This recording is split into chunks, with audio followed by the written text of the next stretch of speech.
These two little squirrels here are going to help their Mimi dig the sweet potatoes. We talked Poppy into it. He wasn't too excited about it, but I think it'll be fun for them. Here. A sweet potato. Not mine. Hold on, I'm looking. Right, here's one.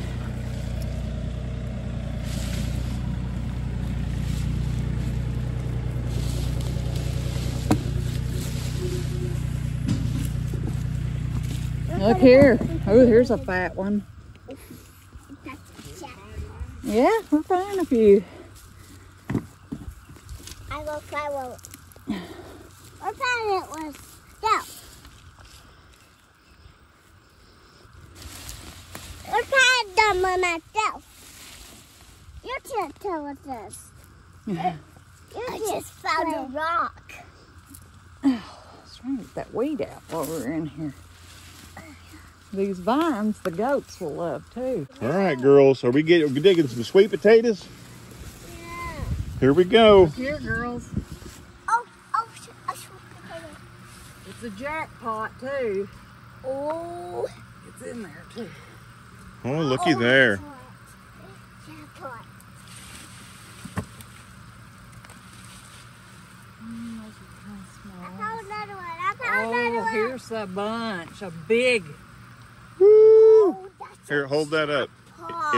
Izzy, hold that one up. Looky there, that's a massive sweet potato. This is our first real attempt at doing sweet potatoes. I started some in some jars, and they put off their little, oh heck, I can't remember, like a little tendril thing. Yeah. And then I clipped them off, and we didn't even start them in water, which is what I've heard. You start them in water, and then after they form roots, then you transplant them to the ground. But I just put them directly into this, and Oh, here's a big one. wow, look at that massive one. Now this is just like 5 shoots is all it was. 5 shoots is what we put in here, just for a little experiment to see if we could do anything.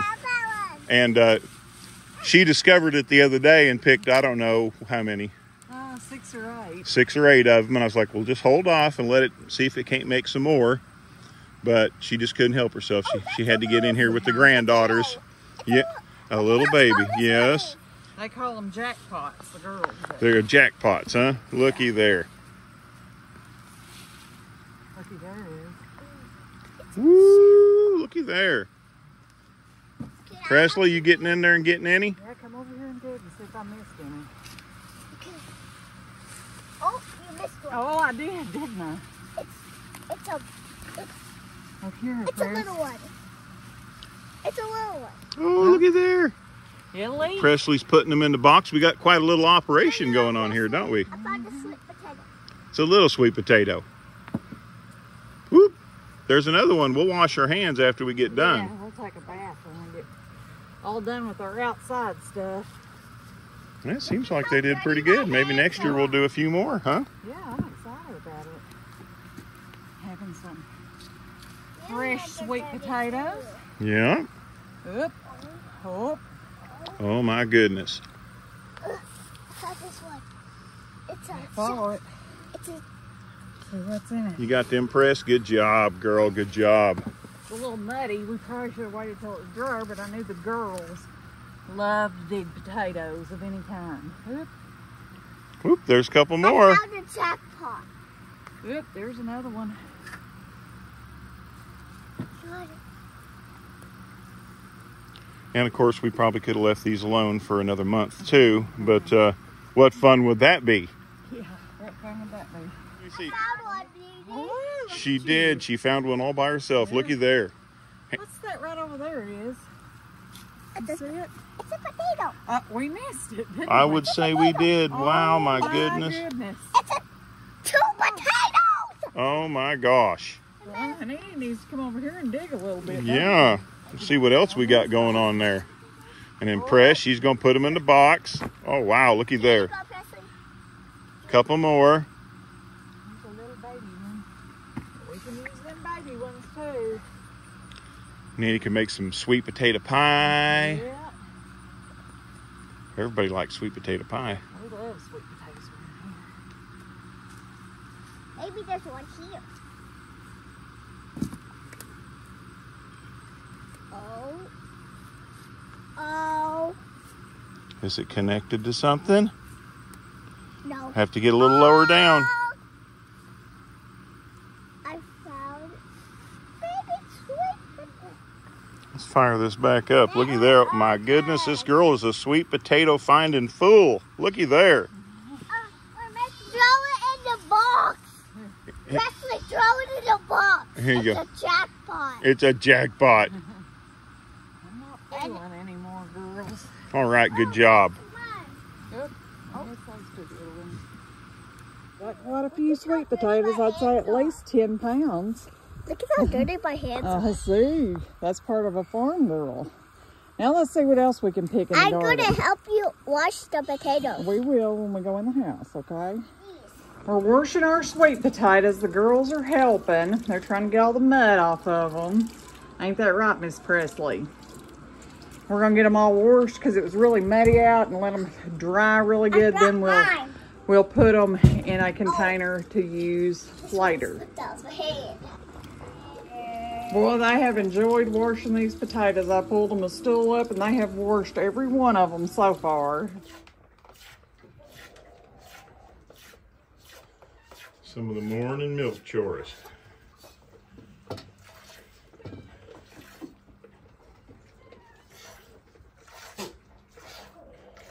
Which we bought a milker and it said for goats. But the girl's teats are so small it still won't suction up to it. So Beverly has ordered something, some kind of an insert that's supposed to go inside the little cups. Something like that. Yeah. And we hope when it comes in that it'll work. Yeah. So she doesn't have to hand milk them all out. But It's okay though. But it's okay. Yeah, this is what, about 4 days in a row now since we took the babies away? Yeah. Heck yeah.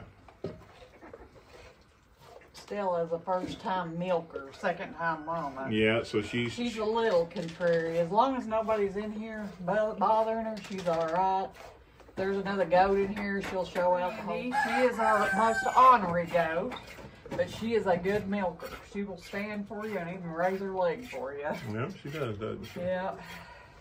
All the while you got the little one there nibbling on you. Yeah. Now she will kick her halfway across this border if she tries to get over there on her.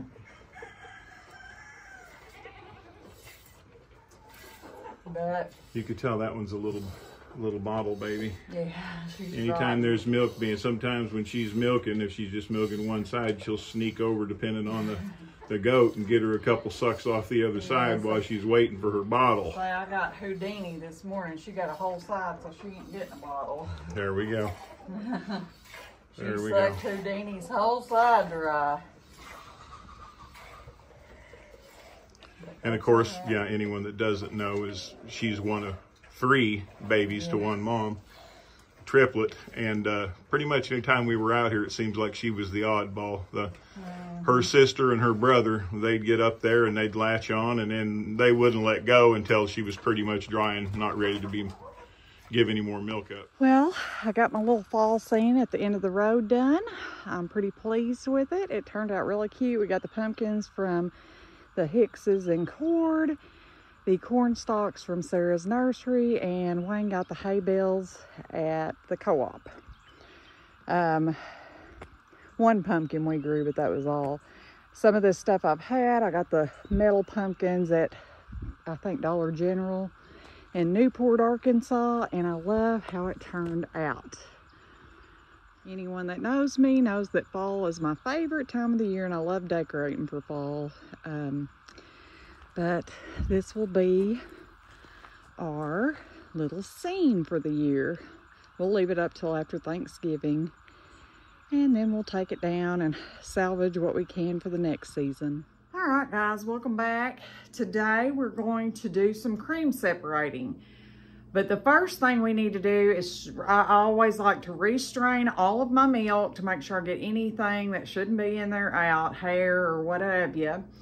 And we have to warm our milk to 90 degrees before it goes through the cream separator. So we're gonna get started on that. Wayne has the cream separator in his truck, and I've sent him a message to bring it in. We had loaned it to some friends and he's just failed to bring it in, and that's okay. I just wanted to do this. We have I think 3.5, 4 gallons of milk, And I want to get that done because later this week I want to make some cheese. So I want to get that done so tomorrow we can make butter and see what we're going to do with the rest of this milk. All right, I have a clean jar here and my filter. It's like a fine mesh filter, all nice and clean. We're gonna put that on top of our clean jar and we're gonna start running each jar of milk through this. I have today's milk over there also, and I'm going to do it also. I thought I would just get this step done before Wayne gets in so that we're ready to rock and roll when he gets here. And I'll get all my jars washed and ready. And I'm going to take a spatula, see all that cream, and I'm going to go around and put that in there. All right. Get this in there. And now I'm going to do this that I did today. I'm going to lay my spatula here. I'm going to pop this. I'm just going to lay it there. This can go in here. Nice, fresh, clean milk. This has been strained multiple times. When we do, we usually strain it at least once, sometimes 2 or 3 times before we do our cream separating. This filter that we have here, though, will get pretty much anything out of it. Here's today's milk. So in this pot, we're going to have 1 gallon.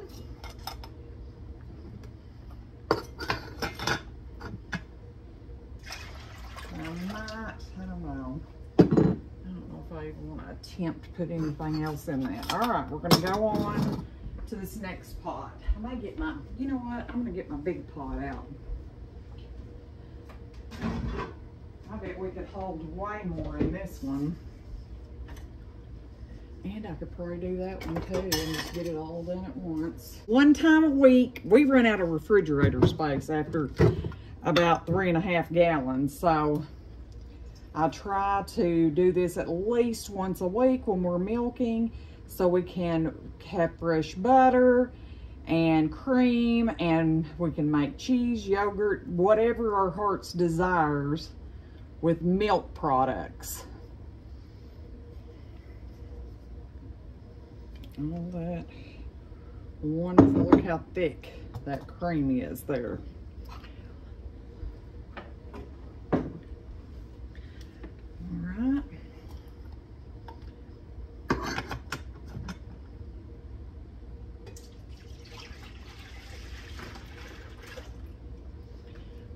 And I say that your 1/2 gallon jars, mostly I have some gallon, some 1/2 gallon. I really prefer the 1/2 gallon jars because it just makes it, you know, put my jar over there. I'm a ding dong. It just makes it easier for me to handle, and I don't know, I just like the 1/2 gallon. That's about what we milk a day, and then it just kind of gives me how many days worth of milk we have in there and when I need to work it up. All right.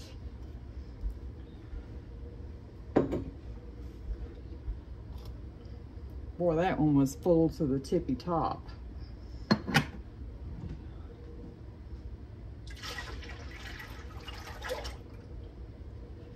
All right, I've got a gallon left in here. All right, we're gonna have to be a little more careful because I've got a gallon here. I'll have to really watch myself not to overfill this.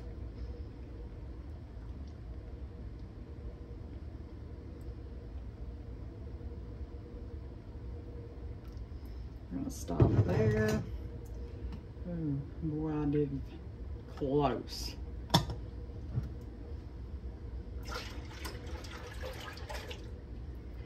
Alright. And all this is going to fit in these 2 pots. My mother got me this big pot and I absolutely love it. Oops, I overdid it. I overfilled it.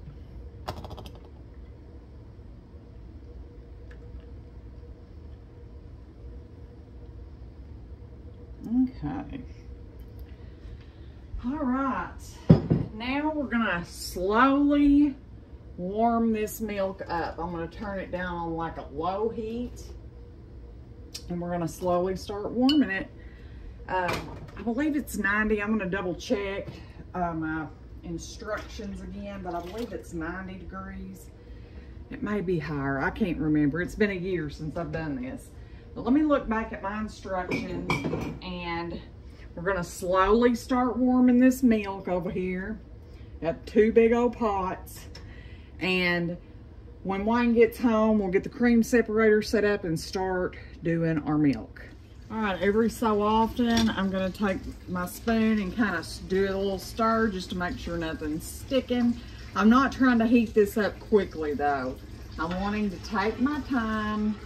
It's gonna be a bit before Wayne gets home anyways, but I don't want to scorch my wonderful hard work here. So we're just gonna do that, and I'm gonna pop the lid on it because we have a fly in the house and I don't want it getting in my milk.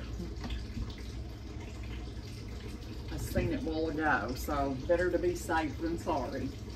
Anyways, I'm getting some fresh dishwater going so we can wash the centrifuge, the cream separator, and then we will get set up when he gets home and start separating some cream. All right, we have got our water up to temp. We need to get it up to 150 degrees. We turn the machine on, and we're gonna let it run for just a minute, and then we're gonna put our hot water in there and let it run through the thing. We're wanting to get it, all the components warmed up really good before we pour our warm milk in there. We've warmed our milk up to 100 degrees, and we are ready to start separating some cream. All right, I'm gonna turn this on, and on each side, hot water is gonna come out, but it's warming all the components of the system up before we put our good milk in there. Here, this is the milk side, so it's always gonna be quicker. This is the cream side. It'll be a lot slower, smaller stream. Plus, this kind of sanitizes everything, which we've washed all the components and put it all back together and got it ready for this process.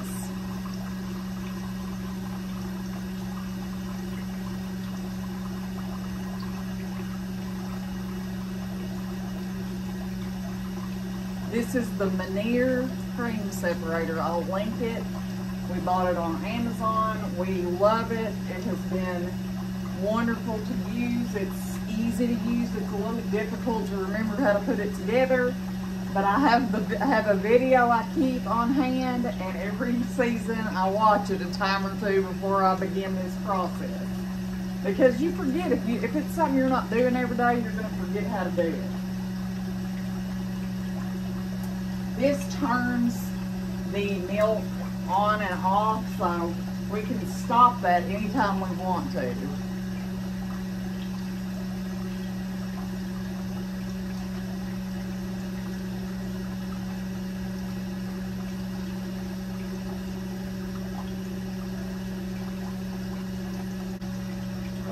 Over halfway done with the water, and then we will start on the cream and the milk.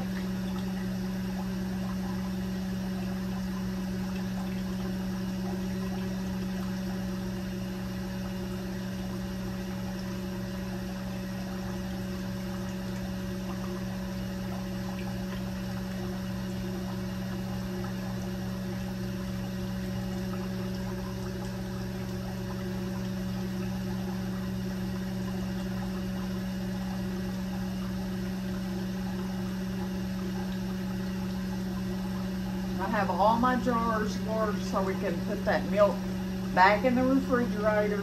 Basically, we've pasteurized this milk. We've heated it up to a little over 100 degrees. We're gonna, so it's killed any kind of bad that could possibly be in it. Our goats are all healthy and happy and spoiled rotten, so I'm really not concerned about that, but you do have to heat your milk before you use the cream separator. It helps it separate it easier. Alright, we have our first milk in here. As you'll notice, we have a lot of bigger stream coming out the milk side. Your cream comes out on the other side, and it will be thicker than your milk. You're going to have like 2% milk when you're done. But it's going to take all that out of the milk. It's a centrifuge. I don't know how it does it, but it works because it always works well for us. Once we get all this milk done, we're going to take our cream and put it in a bowl or whatever and cover it and put it back in the refrigerator overnight until it's really good and chilled. Then we'll make our butter tomorrow. It's going to be too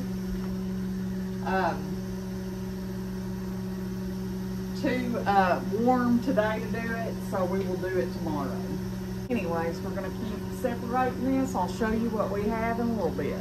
As you can see, I've started filling my jug back up. I have 2 bowls here that I swapped from the milk side because there's going to be a ton more milk than there is cream. So you're going to constantly have to swap that out and pour your milk into your jugs to get them back in the refrigerator.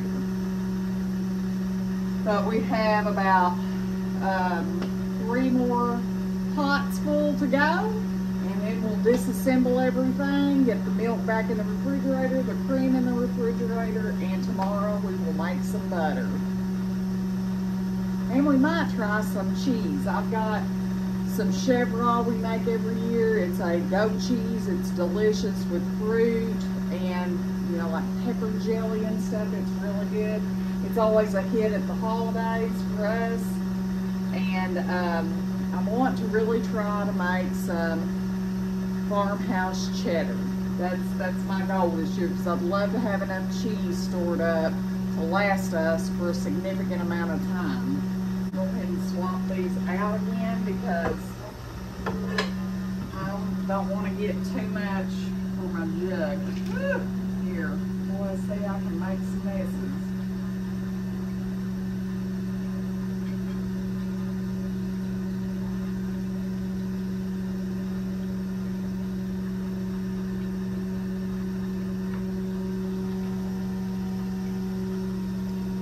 I said, then cream.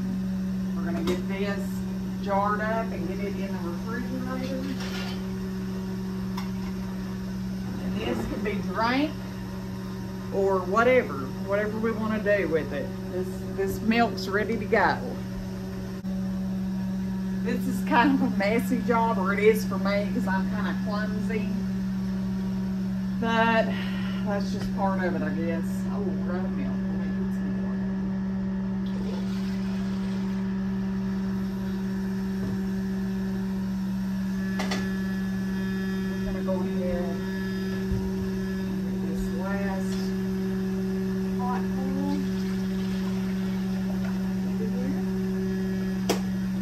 Get this washed up in just a second after I swap bowls.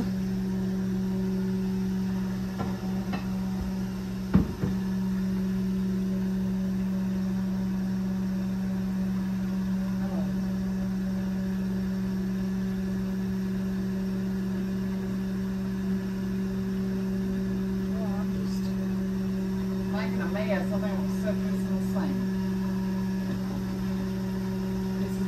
Harder hole to hit. There we go. Maybe it was just the angle I was at.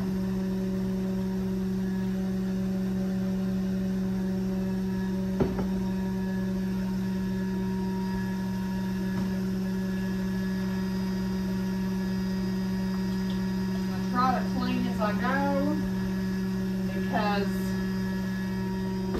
like I said, it's a messy little job, but I love having this fresh milk, ready to drink, ready to use for butter. I want to have some fresh butter from our homestead. We always buy real butter from here, but I want to have some butter from our homestead ready to use this weekend. Whenever I cook some toast or biscuits or whatever.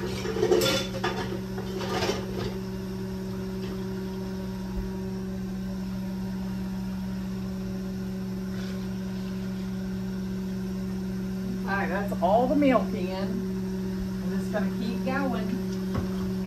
Alright, just for my own knowing, I put the cream in some quart jars and we got a little over 1.5 quarts of cream. So tomorrow we're gonna use this and make butter.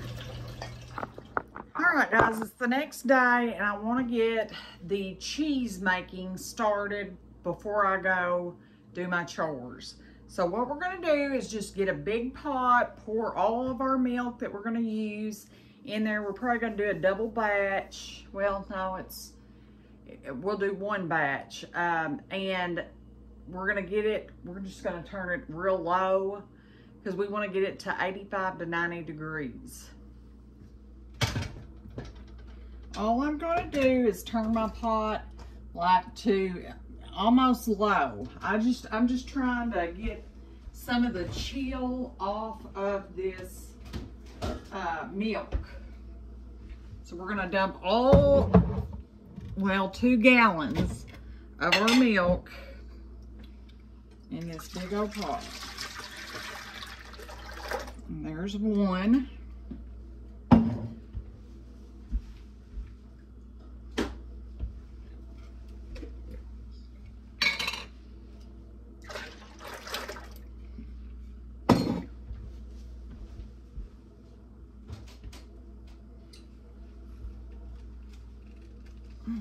Man, that one is on there. I want to get all my jars all good and washed up too. We're going to add a little bit because those two were just a little under the full line. We're going to add a little bit of this one in there, not a lot. And then I'm going to do something or try something else with this 1/2 gallon or this not quite 1/2 gallon. I just want to do a little dab. Like I said, we're just going to turn that on low, put our lid on, and I'm going to go do my chores. And when we come back, we'll check our temperature and give it a good stir because it's so low, it's going to take it a bit to warm up. All right, I just come back in to give this a check. We want it between 85 and 90 degrees. And we're there. So we're going to flip this off. Now we're going to add our, I think it's called mesophilic starter to this, and we're going to let it set for 45 minutes. I buy these little packets on Amazon or, cheese shops has them, all kinds of stuff. You just want to sprinkle it over the top, put the lid back on it, and just let it set. We're going to set a timer for 45 minutes. We're going to hit start. While we're waiting on our milk to do its thing in the next 45 minutes, I want to make a sugar scrub. I have a cousin that is in need of some healing on her skin, and I have a good recipe for a sugar scrub that I think will do really good for her. And I have been, I picked all those calendula flowers this summer and dehydrated them, and they have been infusing in oil since our pantry challenge, or our August Every Bit Counts challenge. And so we're going to use some of that today. I'm saving a lot of it for some soap that we're going to make in the next week, but I haven't got all my ingredients in yet. But we are going to use some of that to make her a scrub for her face. All right, for our sugar scrub, I have a small, fat lidded jar, but I'm going to get a little bowl for us to mix this in first, and then we can put it into our container.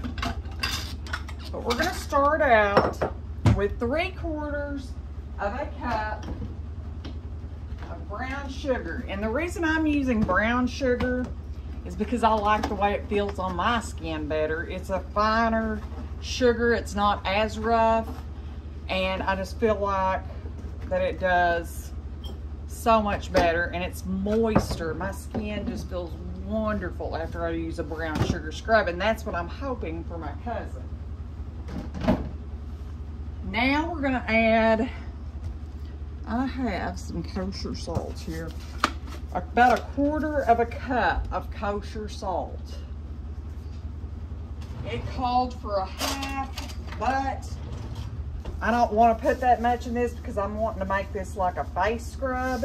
And so we're going to put just like a quarter of a cup there. Now we're going to add a quarter of a cup of coconut oil and a quarter of a cup of our wonderful calendula infused olive oil. We may have to add more sugar to this. We're going to give it a good stir. I'm going to show you what it looks like. We're going to give it a good stir and kind of go from there. I like to kind of wing things like this. I feel like is a little too wet. So what we're going to do is we're going to add a little bit more sugar to it.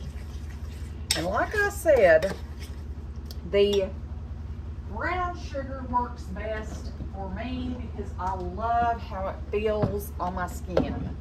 I hope I have one here, but I'm just going to add what is left in here and go from there.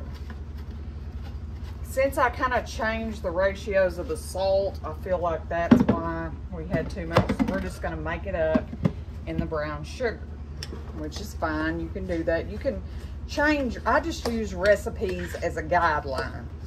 I'm wanting to get the calendula in there because of the healing properties. See, that's going to be perfect. And I want to show you something. I want to try this. You can take this. I'm going to go over to the sink. I love to wash my hands in a good sugar scrub. My skin gets so dry and so irritated from washing my hands 500 times a day because I'm a cook. I have a restaurant.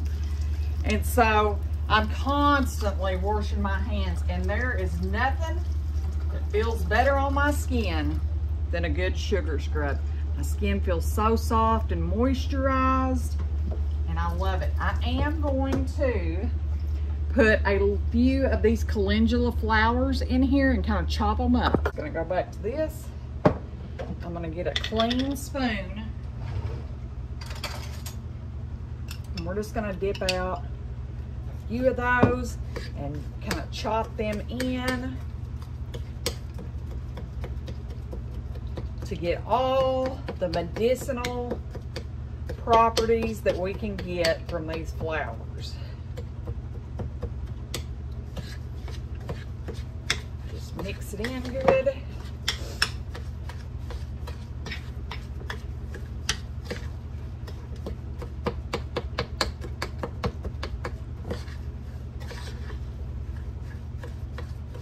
You know, I'm really wanting to extend my herb garden. That's probably one of my favorite parts of the garden is growing these medicinal herbs that I feel like God put on this planet for us to take care of ourselves with. Now we're just going to put our scrub in our jar here.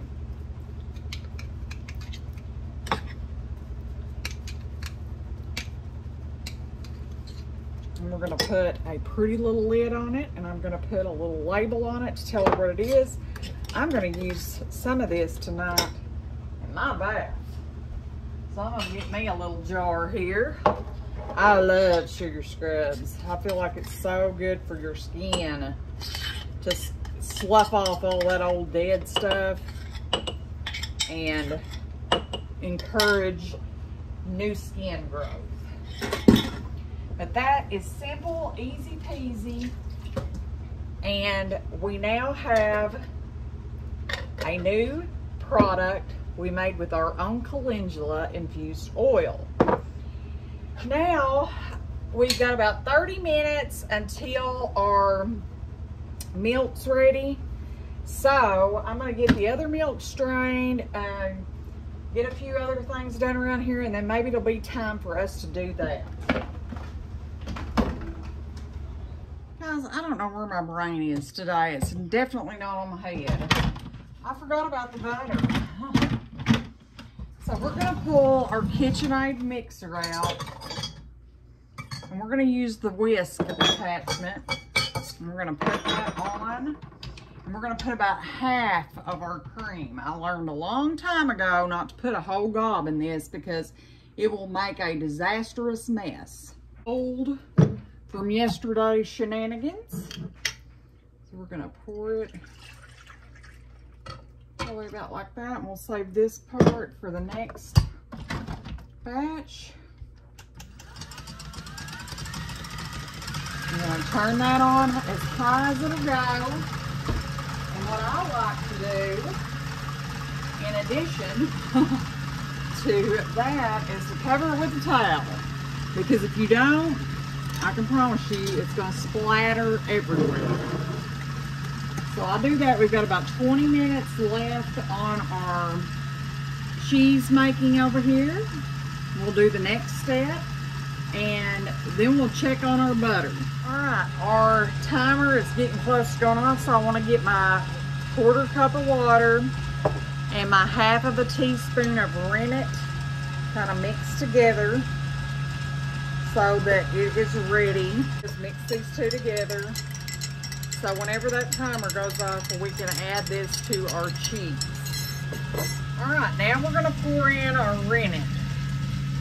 And we're gonna take a spoon and just kind of stir this in here.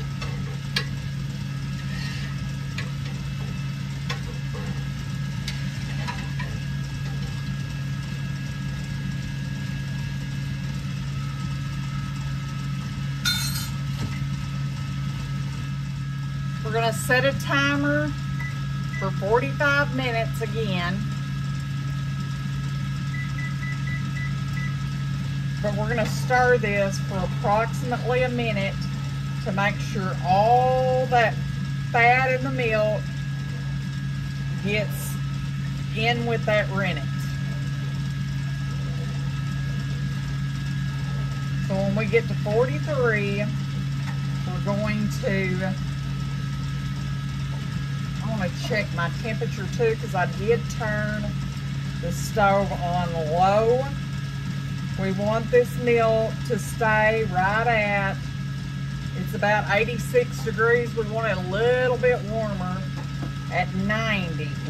So I've just got it on very low. And we're just gonna give this a good stir, making sure we get that all through the milk.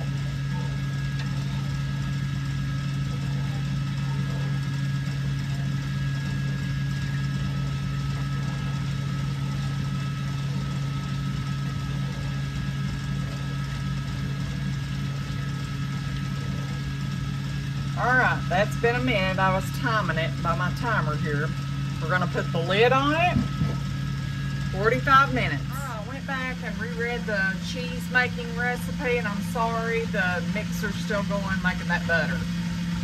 And we needed it above 85 degrees, and it's 86. So we're just gonna kind of watch that temperature and let this milk set undisturbed for the next 38 minutes is what we have left. But we're working on the butter. When it gets done, I'm going to show you the next step for it. All right, sorry about the noise. We got our second half of butter in there going. But we are ready to cut curds. I'm going to turn this timer off. And we're going to turn the heat on low. But first, we're going to cut our curds.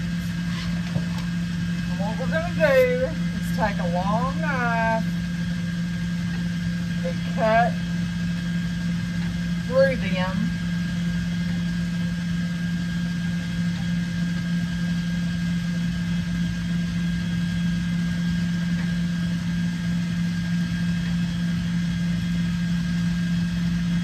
And we're going to heat these curds up to 100 degrees.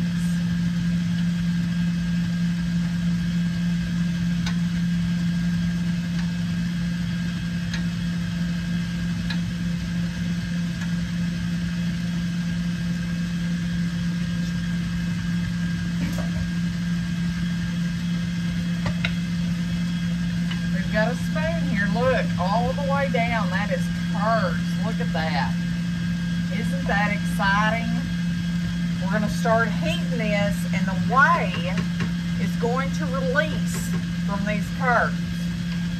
We want to get it up to about 100 degrees.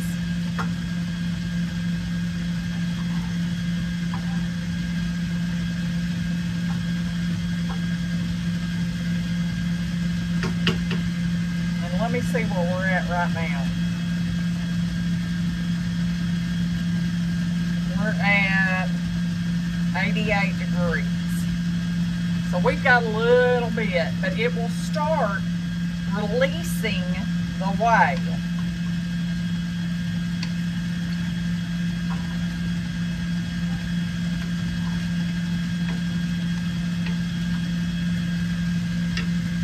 I'll show you what it's like whenever it starts kind of cooking them and releasing all that whey out. Ooh, look at these pretty curds. We're just going to cook these for a little bit. We're just going to stir them gently so they don't get like a big glob stuck together, and let the whey come out of this. And none of these things will go to waste. We have pigs and we have chickens, and chickens love whey too. Before we had pigs, I always gave it to the chickens and they loved it. And it's loaded with nutrients. So one, either the pig or the chickens will get this whey. None of it's going to go to waste. And I saved the buttermilk off of the butter that we had. It did not make as much as I hoped for. I don't know if our cream separator isn't set right. It was our first time using it, but I did not get as much as I'd hoped for. So we're going to check that before we make more next time. Make sure I have everything set precisely.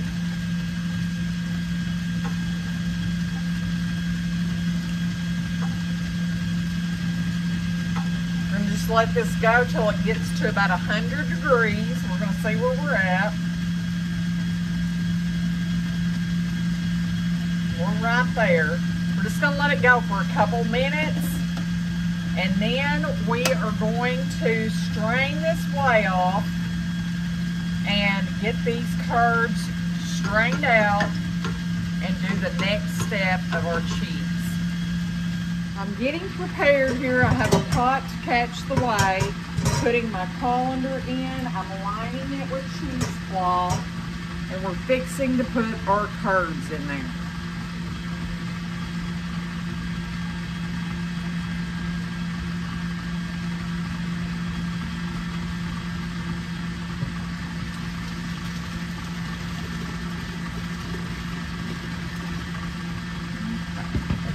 See where we're at on the whey here. Yeah, that's what I'll put it. I'm going to think about this for a minute.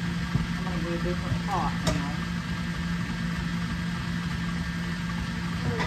because I want to save this for the animals. I don't want it to go to waste. I'm going to set this up here. We can add to it, but I don't want it setting on my curds. I'm going to spread our cheesecloth back out here and continue pouring.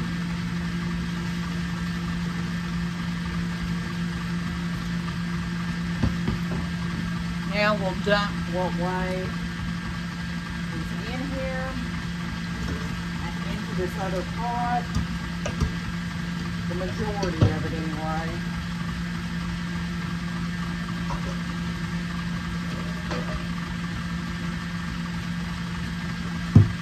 Spread this back out. Oops. And continue pouring.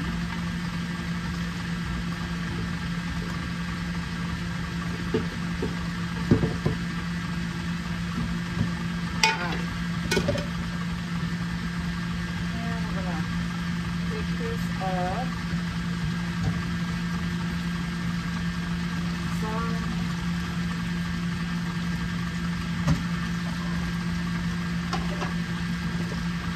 We'll try to get as much of that whey out of these curds as we can. It's a process, but it's worth it, especially when you have excess milk that you need to process and get a good product for your family. I like to take my thumbs and kind of push into the cheesecloth, look, you're gonna see it shrinking like massively. Because once you get all that whey out, there's not as much curds there. I mean, it's just pouring out of this, as you think.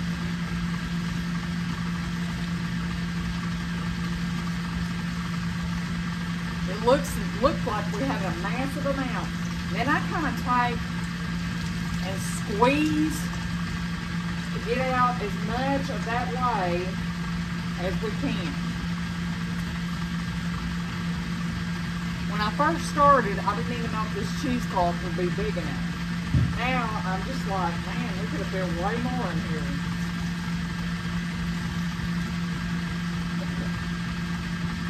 I try to just mash out as much of that whey as we can get out.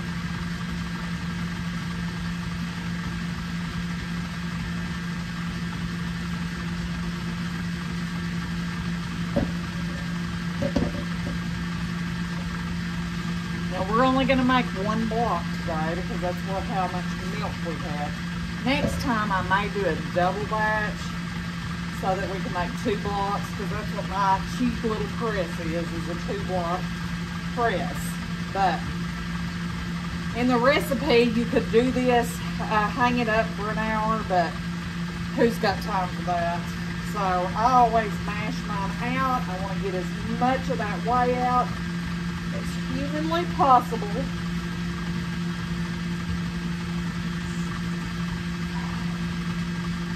I mean, I'm really putting some weight into it here. When I see that there ain't nothing running out of it anymore, I'll quit. And I have this thing twisted tight as can be so we don't lose any curds.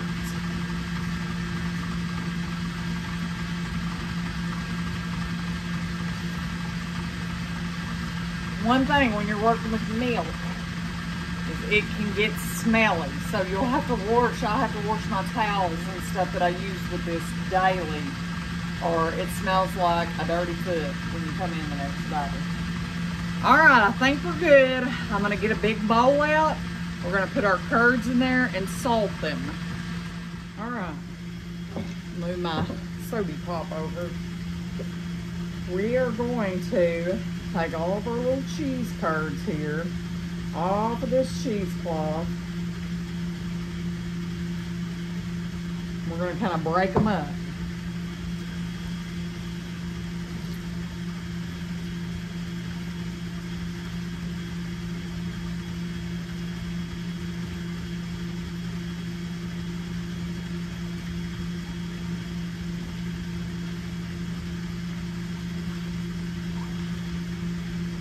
Okay. Now I have sea salt. I have kosher salt too, but we're going to use sea salt because it's finer. We're going to salt these curds with a tablespoon of salt.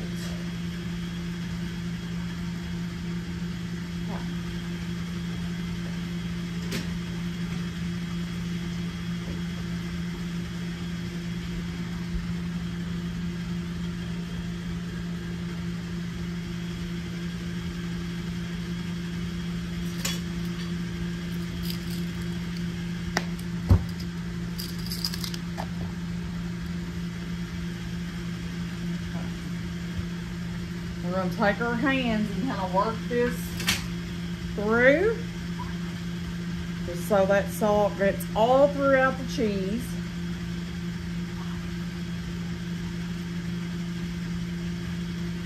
Now we're going to rinse our cheesecloth out really good. When you're making cheese, you want to make sure everything is good and sanitized. Your hands are clean, all that stuff. You know, you want to make sure everything stays as clean as possible. And I always wash my cheesecloth out once we get to this point of putting away or putting it in the press. So now we've got our nice, pretty much, I mean, it's not perfectly clean. There's some curds there on it. Throw those in. We're gonna lay this out and start adding our cheese curds back to our cloth.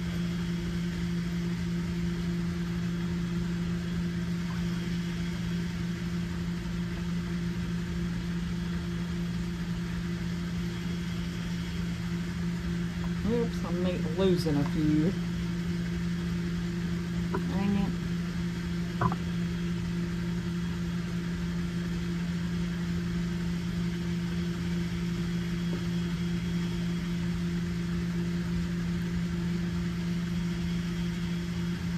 Now that our cheese is properly salted, we can press it. We've got all the way out of it. It's a really dry cheese at this point. So it's time to start pressing. And I have a cheap press. I bought mine on Amazon for like 30 or 40 bucks. I can't remember. It's not expensive. But what I do is I get it up like this. Here's my press. I'm going to fit it in here. We're going to, I should have done that, put it across this. We're going to start out pressing this. I think it's like at 10 pounds, so we're going to do it at the lightest setting we can.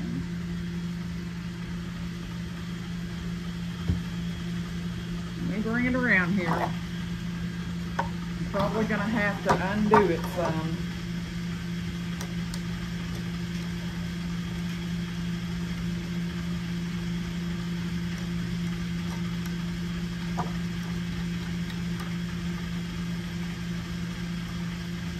It's good though. I had a curd there and it was really good. Salt is perfect. Let's see. I can't fit it in here at all yet, or even if we're close. No. Try to come all the way out. This one is a time consuming, so I'll show you when I get done. All right, here's what our butter looks like. Goat butter is white.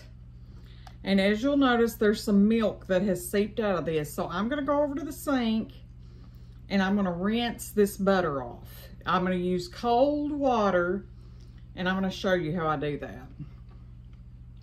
Over here.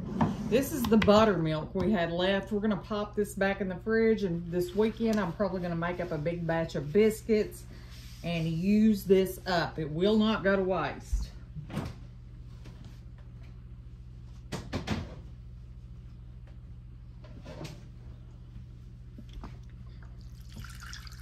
This is cold water, really refrigerator cold, so it's gonna help your butter to kind of stick together.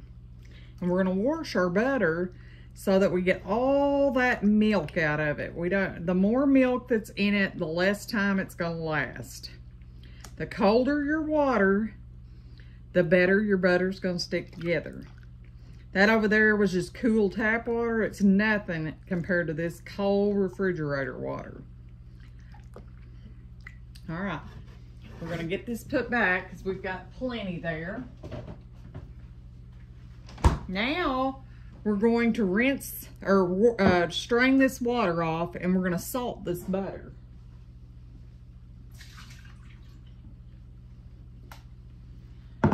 We just have our butter here.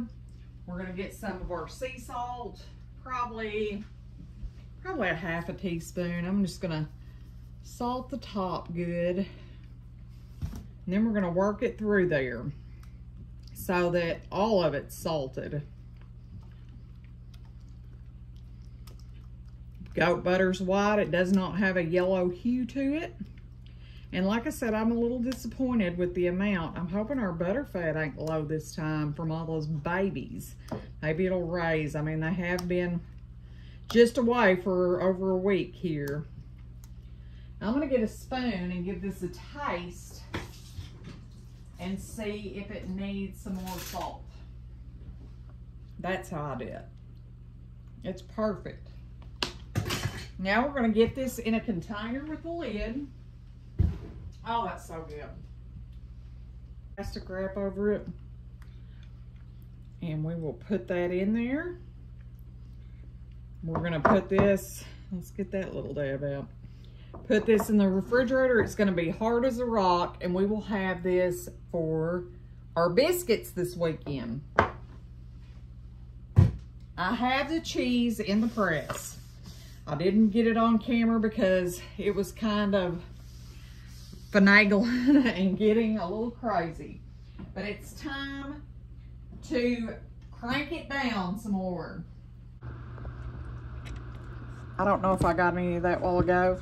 Anyways, we're just doing our next tighten down of our press. I'm going around and screwing down each thing. I'm doing this over the sink because look at all the milk that's coming out of this cheese. And we're going around and we're tightening these down till we're doing about 20, about double the pressure that it had on it. We're going to leave it in there at 20 pounds for about 10 more minutes. Then when we come back, we're really going to crank it down, and we are going to try to get at least 50 pounds of pressure on that cheese. We're going to leave it overnight. Then tomorrow when we come in, we'll take it out of the press. We're going to let it air dry for a few days. Then we will coat it with olive oil once it's got a nice rind on it. And we're just going to let it set out. I've done it in the refrigerator in the past, but I want to do a sharper cheese, and I think setting it out is the idea to do it. What I've read is it says keep it in a warm place. Well, setting out will be a warm place, so we're going to give it a try and see how it turns out. I'll see you guys tomorrow to show you what our cheese wheel looks like. All right, guys, this is our beautiful wheel of cheese. We got it out of the press. We're going to wrap it in this so it doesn't get a fly or anything on it. And we're going to turn it several times a day for the next 3 to 4 days, or until it gets a rind, a dry rind on the outside. Then it will be ready to coat in olive oil, and we will let it set outside in a draft-free area for 1 month to age. All right, friends, thank you for stopping back by our homestead. Please like, share, and subscribe. I hope this video helps you in your goat milking and processing process. Until next time, goodbye.